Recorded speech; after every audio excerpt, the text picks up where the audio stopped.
Hoe gaan dit met die lag in jou lewe? Wanneer was jy lekker gelag? Lag is deel van om iets te geniet, iemand te geniet, 'n storie te geniet, iets wat vir jou snaaks is, iets wat vir jou lekker is. Jy kry gevoel van genot. Jy kan nie anders as om te smile nie. Ek dink terug baie jare gelede het Leon Schuster, toe hy so besig was met al sy flieks en mense kul en fop, het hy gesê, hy glo dat die Here smile oor sy werk. Hy glo dat die Here smile oor sy werk. Ek sou graag so wil voel oor my lewe en wat ek doen en wat ek praat. Kyk, ek hou daarvan. Ek glo dis een van my persoonlike roepings om mense te laat lekker voel, om mense te laat lag. Natuurlik sal mense wat my kwaad word, dieselfde storie in die kerk wat wel daarom gelukkig die massa meerderheid laat lag, sal natuurlik by party mense so ou suur gesig, heilige reaksie ontlok. Baie lank gelede, wel, dit was in Bloemfontein, het 'n oomie een keer vir my gesê, ons moet maar oppas om nie te oppervlakkig te wees nie. Nou, ek is seker maar geneig tot dit, en by vergaderings en wat ook al praat ek te veel, en ek maak te veel jokes en grappies, en as die spanning hoogloop, probeer ek dit maar bietjie breek, en in die supermark, maar die oomie het gesê, ons moet maar probeer om nie te veel te lag nie, ook nie in die kerk nie, want hy lees nêrens dat Jesus gelag het nie. Mense, dit is veronderstel. Dis veronderstel dat hulle gelag het, dat Jesus en sy disippels en die mense gelag het.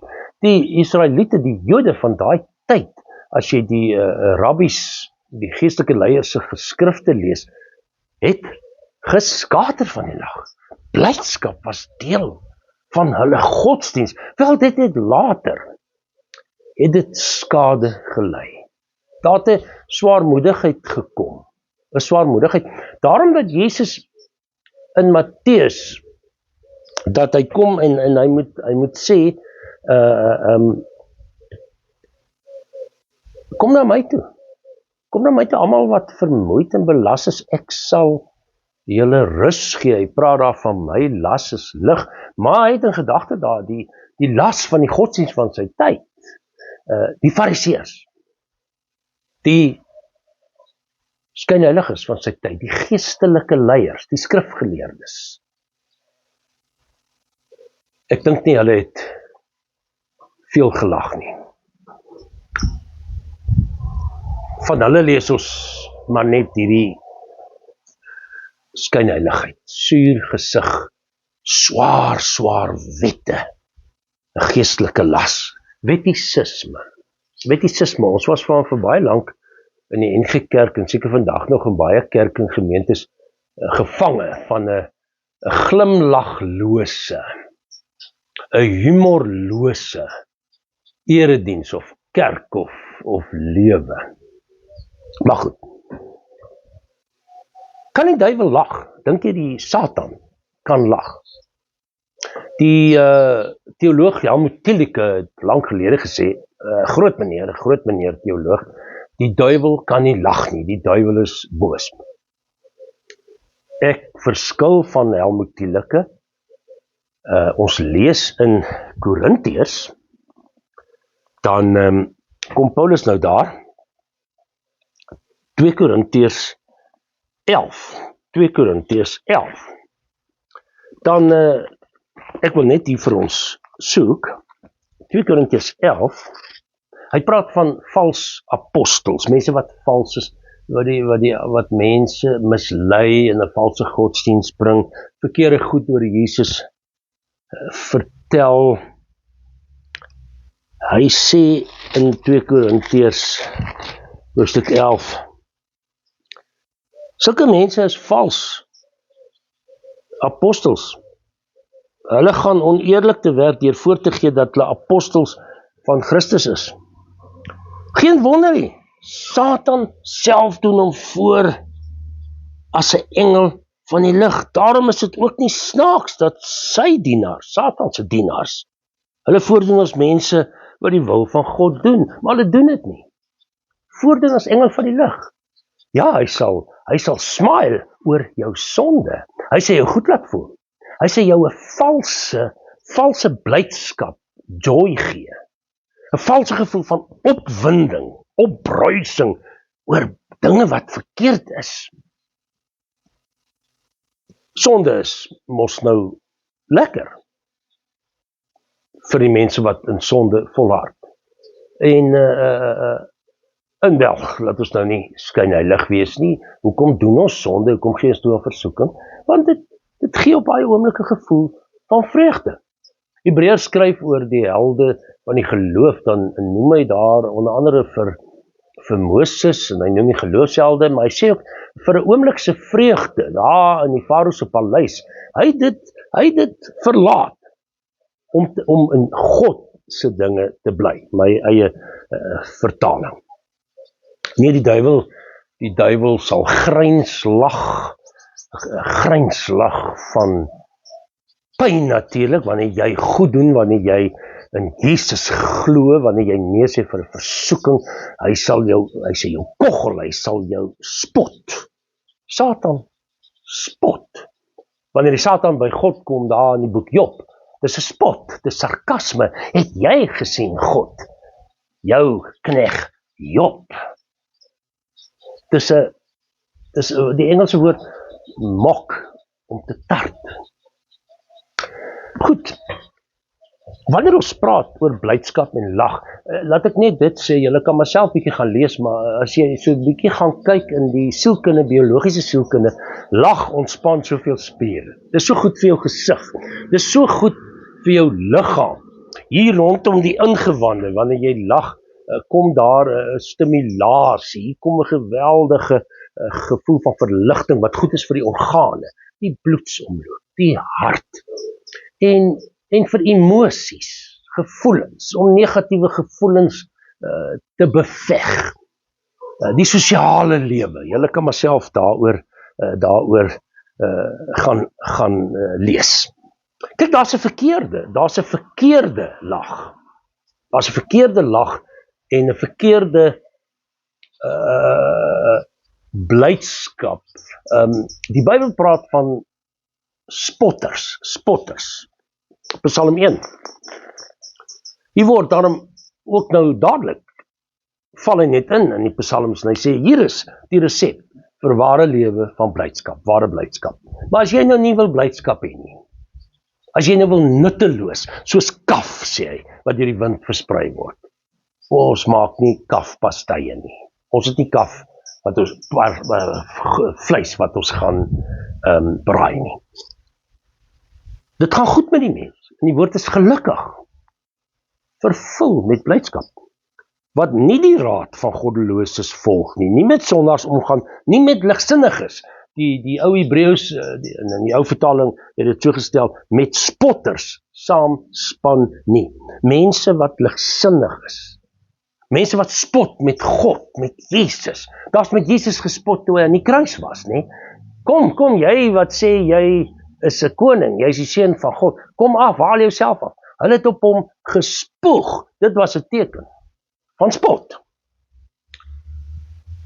Disippels wat gespot is, Christene deur die eeu, vandag nog, deur die eeue word Christene gespot en uitgehaal.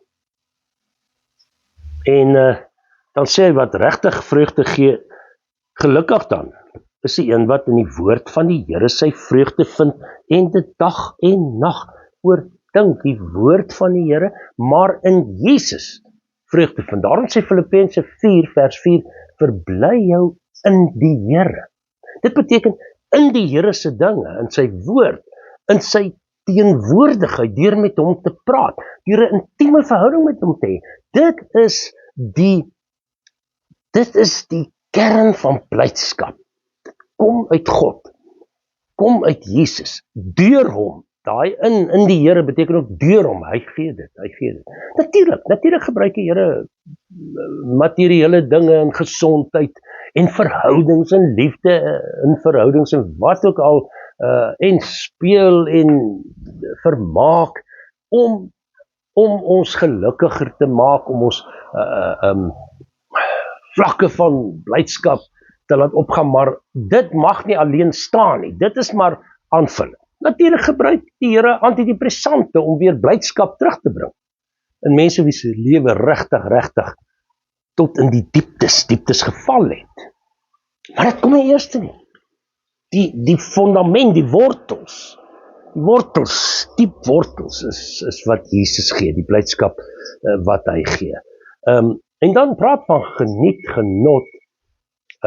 Dis duidelik hier uit Psalm 1, die wat dan die sonde geniet. En daar, sondaars, ons is almal sondaars, maar dit beteken om te volhard in sonde, om aan te hou met 'n sonde, 'n verkeerde ding. Wel, naderhand is daar nie meer blydskap nie, dit word maar naderhand word dit maar baie suur. Ons het almal maar ervaring daarvan, nie waar nie. Om te lag as gevolg van sonde, om vir mekaar te lag, boeliegedrag, om te spot met mense se gebreke, ek praat baie by die skole daaroor, wel die samelewing, hoe mense gebreke kan hê, hoe mense swakhede het, en daar word gespot met hulle. En dis 'n ding in skole, wat regtig besig is om hande uit te ruk. Ek wil noem, ek is self maar stout partykeer, ons vertel maar soms storieetjies wat so bietjie nie te lekker is nie, en so, laat ons maar versigtig wees om vulgêr te wees, om plat, vulgêr, vieslik te wees, en oor dit te lag. Om te lag vir iemand wat iets oorgekom het, jy hou nie van daai persoon nie, of 'n ander groep, jy hou nie van hulle nie, en dan spot jy met hulle. Dis verkeerd. Johannes 15, Jesus sê, dit sê ek vir julle, sodat my blydskap in julle kan wees. En julle blydskap volkome kan wees. Met ander woorde, volkome, woord beteken in die Grieks, om oor te loop. En dit word gekoppel aan gehoorsaamheid. Ek sê nou vir julle, kyk maar na koning Dawid se lewe, hoeveel Bybelkarakters, wanneer jy die verkeerde doen, Petrus wat Jesus verraai, maar die Ou Testament, Jona is nie gelukkig nie, hy is ongehoorsaam aan God, en teen sy wil gaan hy dan Ninive toe, maar hy is nie happy nie. Wat 'n goddelike, ongelooflike opdrag wat Jona het, en sy blydskap is weg, oor homself, hy wil dit nie, die verlossing nie gun vir daai mense nie, in Ninive nie. Want hulle was die vyande van Israel. Hy gun dit nie vir hulle nie. Die opdrag, Johannes 15 vers 12, dit is my opdrag, sê Jesus, julle moet mekaar lief hê, soos ek julle lief het. Die disippels weet, hy sê, julle sal vervolg word, julle sal swaar kry, Johannes 17 vers 13 tot 18, gaan lees maar daar. My blydskap in al sy volheid moet in hulle wees. Sodat hulle dit kan hê, dis die disippels, God se kinders, maar ook ek en jy vandag. Volheid. Nie bedelaars wees, nie maar hier en daar raap en skraap nie. Volheid. Nou sê jy miskien vir my, ja, maar jy weet nie waartoe ek gaan nie. Ek kom daarby. Hierdie blydskap is ten spyte van negatiewe seerdinge. Maar goed, hy sê die wêreld haat hulle. Ek bid nie dat jy hulle uit die wêreld moet wegneem nie, dat jy hulle van die bose moet bewaar. Jy verloor jou blydskap as jy speel vir die bose. Laat hulle aan nie toegewy wees. U woord is die waarheid. En soos u my na die wêreld toe gestuur het, bid Jesus, so stuur ek hulle ook na die wêreld toe, om te gaan getuig, om te gaan goed doen, om te gaan sorg en omgee, om Jesus Christus, God se liefde na mense toe te vat. Dit bou jou blydskap. Ek het dit al in preke gesê, wanneer jy swaar kry, hoor jy so, gaan my eenvoudig en gaan doen goed aan iemand, gaan doen goed aan iemand.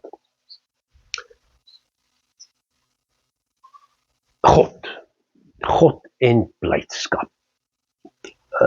Daar is ongelukkig baie mense wat 'n beeld in hulle kop het, 'n prentjie van 'n onvriendelike God, 'n norse, 'n kwaai God wat gedurig net wil straf. Ek gaan 'n paar voorbeelde noem. O ja, ek wil vra, pos hier, dan kry jy gou-gou 'n pen en papier, want ek gaan nou 'n klomp tekste net so vir jou gee. Dan gaan lees jy bietjie en doen Bybelstudie vandag en deur die week oor hierdie tekste. Genesis 1 vers 31, God het gekyk na alles wat hy gemaak het, dit was baie goed. Hy het dit geniet. Dit was aangenaam. Die Hebreëse woord beteken die binnepret van God, die binnepret van God. In Sefanja, ja, kyk hierso hoeveel tekste het ek en hoe lyk hierdie papier? Mense, hierdie is 'n storie wat in 3 preke gedoen moet word. Maar dit kan nie anders met God se blydskap nie, dit loop oor van die papier af. Sefanja 3 vers 17, hy is vol, God is vol vreugde oor jou. 'n Volk wat sonde gedoen het, sonde en God sê, maar ek is vol vreugde oor jou. Weet julle, ja, ons kan nou maar sê, ons het in die verlede verkeerd opgetree, gediskrimineer, apartheid, mense mishandel, maak nie saak nie. En tog kom God en sê, ek is vol vreugde oor julle. Ek vergewe. Ek is nog steeds vol vreugde oor julle. Al het julle foute in die verlede gemaak. Hy sê dit vir elkeen vandag. Maar dan moet daar vreugde wees oor hulle paie verander het. Nie aangaan met verkeerde goed nie. Nie aangaan met verkeerde goed nie. Hy is stil tevrede in sy liefde. Dis soos 'n ma wat met die baba sit. Die baba is stil tevrede en baba bind aan ma. God bind aan ons aan God, ons Vader. Hy jubel en juig oor jou. Hy jubel en juig oor jou. En daarom kan Paulus kom en sê vir Korintiërs byvoorbeeld, die Korintiërs, hulle doen verskriklike goed. Gaan lees maar in Korinte. Hulle steel mense se armes se kos by die nagmaal. Daar's ondertrouery van familielede wat naby aan mekaar is. En dan hulle is hoogmoedig, die liefde is nie daar nie. 1 Korintiërs 12 tot 14. Hulle erken nie mekaar se gawes nie. Dan sê hy tog, hy dank God oor hulle gawes. Hy op ander plekke sê hy, ek is dankbaar, ek jubel oor julle geloof in Jesus. Positief bly oor ons, oor mekaar. God, Psalm 2 vers 2 en vers 2 en 4, God spot ook met mense. God spot met mense. Die konings van die aarde is in opstand, die leiers span saam teen die Here. Teen wat reg is, teen wat goed is. Dink maar aan al die oorlog deesdae. Dink aan die verkeerde, die diskriminasie, die mishandeling, die moorde, die geweld, die misdaad. En dit is eintlik 'n spot van God se woord, 'n spot van die Here se dinge. Hy wat in die hemel woon, lag hulle uit. Die Here spot met hulle. Die Here spot met hulle. Hy wys hulle af. Hy koggel hulle eintlik en sê, luister, daar sal niks van kom nie. Jesaja 46. Dan sit ons praat in die teologie van die afgod spot. Bel, die afgod het ineengestort, dis klaar met Nebo. Julle gode wat deur julle rondgedraas word nou op diere, op beeste gelaai. Hulle het 'n vrag geword vir moediere. Sarkasme. Wat 'n wonderlike stuk humor. Ja, julle het hierdie gode wat so almagtig vir julle is. Hulle word rondgedra, man.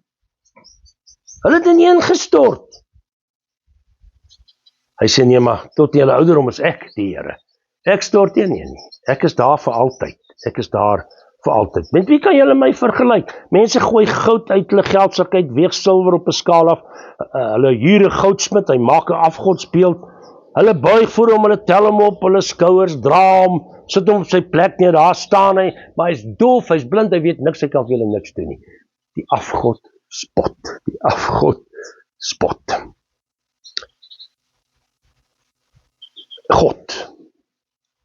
God en humor, God en lag, speel. Ek wil nog 'n preek maak oor speel in die Bybel, die spel. Psalm 104 vers 26, daar is die Leviathan, 'n see-monster, toe God die wêreld gemaak het. Mense is so bang, hulle glo die aarde is plat, as hulle te ver met die boot te gaan, dan sal die Leviathan hulle vang en vernietig. Geweldige see-monster. U het hom gemaak, Here, om mee te speel. God se lag, God se binnepret met sy skepping. Psalm 145 vers 16, u maak u hand oop en u gee, u skenk u guns en oorvloed. Hy sê u gee aan ons met welbehaag. En dan tel hy die lyne op in Lukas 2. Daai woord welbehaag wanneer Jesus gebore word. Eer aan God in die hoogste hemel en vrede op aarde in die mense in wie hy 'n welbehaag het. En hierdie woord beteken hy hou van ons, hy is lief vir ons, hy wil vir ons sorg, hy voorsien, maar jy vertaal dit in Engels, goeie vertaling, kindness, sagtheid, omgee liefde.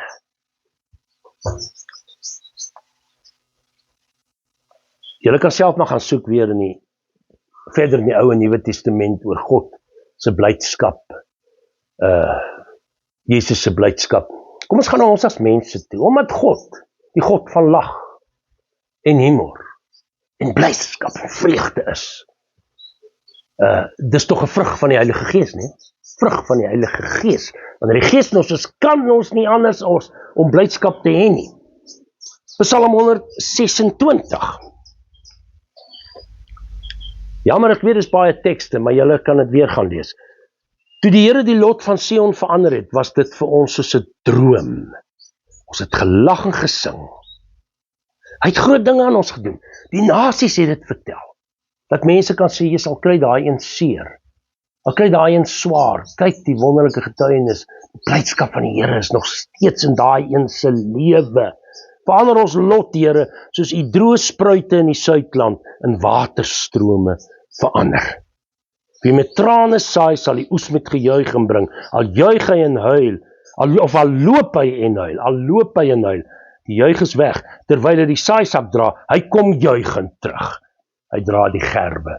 Ons loof en prys die Here nou vir reën. Dis nog nie volle uitkoms nie. Ons vra dat julle sal bid vir ons hier in die Suid- en Wes-Kaap. Hier in Heidelberg is geweldig droog. Maar het 35 mm in die berge geval. Die rivier het end geloop. God sê, hoor jy, daar kan uitkoms wees. Hy kan ons lot verander. Hy kan jou lot verander. Spreuke 31 vers 25. Die vrou, die deugde van die vrou, 'n wonderlike gelowige vrou wat in God glo. Sy ken geen kommer oor die toekoms nie. Dit beteken sy lag oor die dag wat kom. Sy speel oor die dag wat kom. Die woord speel beteken ook maak musiek. Dis die wonderlikste in ons huis. Ek sukkel om op te staan. Ek staan maar min of meer elke oggend depressief op. Dis maar my lewe lank so. Nie depressief altyd nie, maar partykeer maar net ek is nie lus vir opstaan nie. Dis nie lekker nie. Daar gebeur iets in die nag met my. Dis my lewe lank so, as student al, as skoolkind. Maar hoe my gemoed ook optel, en hoe die Here my rooi kat gebruik, en ek hoor RSG en musiek. Ja, dis die deegsame vrou van Spreuke, wat speel met die dag. Prediker 3 vers 4, is 'n tyd om te huil, ons gaan huil, is 'n tyd om te lag. Prediker 12 vers 25, ek wil begin klaarmaak. Bekommernis druk 'n mens neer, 'n vriendelike woord, vrolik jou op, tel jou op. Ek wil die woorde gebruik, dit versier jou. Die Nuwe Testament praat op soveel plekke van vriendelikheid. Laat julle vriendelikheid aan almal bekend word, sê Paulus. Vrug van die Gees, vriendelikheid. Eienskap van die liefde, 1 Korintiërs 13, liefde is vriendelik, dit tel op. Dit is charity, is die woord. Ook, wat beteken om goed te doen. Nie net praat, vriendelik, smile nie, maar om bereid te wees om te help, om goed te doen. Die wat neerslagtig raak uitgeput, dit droog die gebeente uit. Spreuke 17, 'n vrolike mens is 'n gesonde mens, is soos medisyne. Is jou lag jou glimlag, jou humor, medisyne vir mense se siel, gees en selfs liggaam. Habakuk 3, gaan lees dit, vers 17 en 18, nou sou die vyeboom nie bot nie, ensovoorts, ensovoorts, geen druiwe wingerde, ensovoorts, geen vee in die krale nie, nogtans sal ek jubel. En dis waaroor dit gaan hierso. Nogtans, te midde van seer en swaar en pyn en gebroke, te midde van ten spyte van. Jy hoef nie altyd te lag, daar's 'n tyd om te huil, maar leer weer lag. Dit sal weer kom. Wees bly oor mense wat na die Here toe kom. Verlore seun, die oudste broer is nors en suur. God, die Vader, jubel en juig oor die kind wat terugkom. Ek sluit af. Die opstanding van Jesus is die opwinding, die opbruising van 'n vreugde oorwinning oor die dood. Daarom sê Paulus in Korintiërs 15 vers 55, die dood is vernietig. Die oorwinning is behaal. Dood, waar is jou oorwinning? Waar is jou angel? Sonde is die angel, sê hy. Dank God wat aan ons die oorwinning gee. Laat die Here jou lewe versier en jy weer ander se lewe versier met die blydskap, die vreugde, die lag, die humor van Jesus Christus self. Moenie die wêreld versuur nie. Moenie jou eie lewe verder versuur nie. Mag die blydskap van die Here jou volmaak in oorvloed. Amen.